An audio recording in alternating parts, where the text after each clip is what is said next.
পিতা তাকে বাড়ি থেকে বের করে দিয়েছে। গর্ভবতী বিবিকে নিয়ে এই যুবক বাপের বাড়ি থেকে বের হয়ে যায় শুধু নবীর সুন্নাতকে মানার কারণে, নবীর সুন্নাতকে নিজের জীবনে মেনে নেওয়ার কারণে।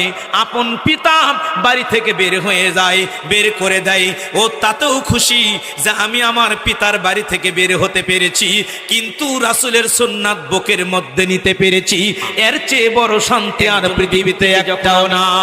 বিপদ থেকে বাঁচার জন্য যখন আমি বলি স্ট্যান্ডটা তোলেন, ওই ব্যক্তিকে যেমন আমার বলাটা হলো জরুরি, তার চেয়ে বেশি বলা জরুরি যেই পাপগুলো করে আমার গ্রামের লোকগুলো জাহান্নামে চলে যায়।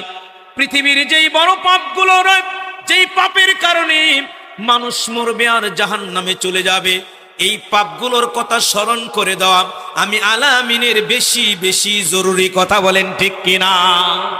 তার কারণ এই পাপ করে যেন আপনি জাহান্নামের আগুনে না যান। এজন্যই হয়তো আমাকে অনেকেই দেখতে পারে না যে আলামিন অন্য কোনো ওয়াজ জানে না, খালি এই জিনিসগুলো বলে কেন। যে কথা বলতেছিলাম, পৃথিবীর সব মানুষ যদি রাসূলের এই হাদিসটাকে মানত। আমি বলাল বাজারে প্রায় প্রায় সালাত আদায় করি, যখন পিছনে কাতারে আমার জায়গা হয়, আমি দেখতে পারি সামনের কাতারের মুসল্লিরা প্রথম রাকাতে কেনি লঙ্গের সঙ্গে কেনি লগে লোক না গিয়ে দাঁড়ায়, কিন্তু এক রাকাত যখন হয়ে যায় আবার মুসল্লির মধ্যে 4 ইঞ্চি 3 ইঞ্চি 5 ইঞ্চি করে ফাঁকা হয়ে যায়। এটা হাদিস সম্মত নয়। হাদিস বলছে প্রথম রাকাত থেকে উঠবে, দ্বিতীয় রাকাতে যখন আবার তুমি দাঁড়িয়ে যাবে, তখন অপরজন মুসল্লির সাথে তোমার পায়ে পাকা দেখাত লেগে তুমি চেপে চেপে দাঁড়াবে। এটা যদি তুমি দাঁড়াতে পারো, আমি নবী তোমার জন্য গ্যারান্টি দিলাম, তোমার জন্য আমি নবী আল্লাহর কাছ থেকে একটা জান্নাতে ঘর নিব।